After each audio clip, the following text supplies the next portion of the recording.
Blessed are you, Lord our God, ruler of the universe, that did not make me a woman. If you're like me and you grew up in the Reform movement, this probably strikes you as parody, perhaps even a mean-spirited exaggeration of our perception of the gender bias that we ascribe to traditional Judaism. You would be surprised, then, to learn that this very phrase remains a part of the daily blessings recited by Orthodox men. Now, the Reform movement long ago replaced this sentiment with, Blessed are you, Lord our God, ruler of the universe who has made me in the image of God.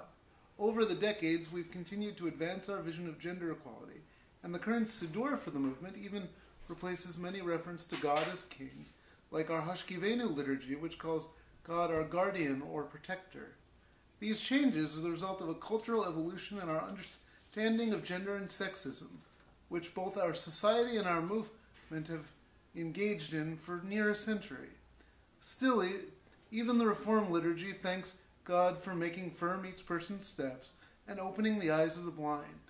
Realistically, this is because we're at the very beginning of our cultural evolution on our understanding of disability, and it's unlikely that these issues were even on the radar screen when the Mishkan Tfilah project that produced our current Siddur released its first galley copies over a dozen years ago, let alone when the project began in 1981.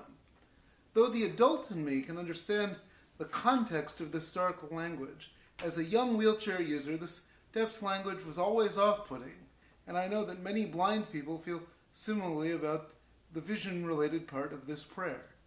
Now, you're all very smart, and you're probably already thinking, geez, hasn't this guy ever heard of a metaphor? Of course I've heard of metaphors. Metaphorically speaking, I'm a metaphor machine, but I don't particularly like this metaphor. I don't like the metaphor that infirm steps are weakness or uncertainty, or that blindness could be a lack of vision. It reflects a certain negativity about disability that I try to avoid.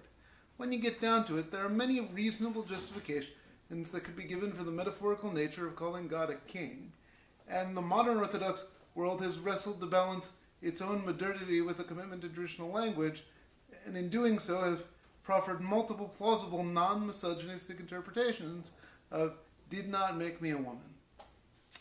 But I like to think that liberal Judaism made the changes that we did not because we don't understand metaphor, but because first we reject the gender bias inherent in the original metaphors, and second, we really don't need to be finding one more way to signify to our women, especially young women, this religion is not for you, this religion wasn't thinking of you, you've got to carve out your meaning in a male-dominated world. Certainly I wrestled with this feeling as a child with a disability. Even something so simple as repeatedly being asked to rise was uncomfortable, and I resorted to snarkiness in services that has probably never left me, in part to deal with the discomfort of words that clearly excluded me. By the time I reached my 20s, with a degree in religion and a deep understanding of context and metaphor, the words came to bother me less, though it was not uncommon for me to mutter under my breath, I prefer not, when asked to rise, and whole lines that I left out of the liturgy, even though I thought I made my peace. Then I went to a service in my late 20s, and someone said, please rise if you are able. It was a watershed moment, not because I was under any misapprehension that Judaism required me to rise, since even the Talmud makes it very clear that it's okay to be sitting down if you can't, but rather that the able-bodied person leading the service was thoughtful enough to acknowledge that some of us couldn't. To me, this is the heart of today's exercise that we're going to discuss now. Inclusive liturgy doesn't mean we're unable to understand metaphor. Rather, we explore the metaphors, try to unpack their biases, like blindness for lack of insight, and most importantly, signal to the listener with disabilities that there is a place for them in our tradition and in our language. If I've excited you, if you're now interested in this idea that I'm raising, you're probably hoping that I'm going to link you to an inclusive text below, but I'm not. And there are 3 reasons. The first is buy-in. As a congregation, you're much more likely to receive words created by your own clergy to meet the concerns of your own community than some fancy texts that I put up for you online. The second is talent. Among you are gifted rabbis, cantors, writers, and poets. Rather than offer you text, we will all benefit by seeing what it is that you come up with. As a simple example, I always enjoyed the phrase, please rise if you are able, until a friend provided me with the much more meaningful, please rise in body and or in spirit. After all, if spiritual rising is what we mean to get at, then we should say it, but I wouldn't have thought of it. The third is I don't want to waste a learning opportunity. Adopting someone else's pre-made liturgy would deprive you all of the opportunity below to wrestle with and really learn our liturgy. So what do I recommend? First of all, when some of you come together to work on the project, start by reaching out to the community. Find out what liturgical pieces that make them uncomfortable.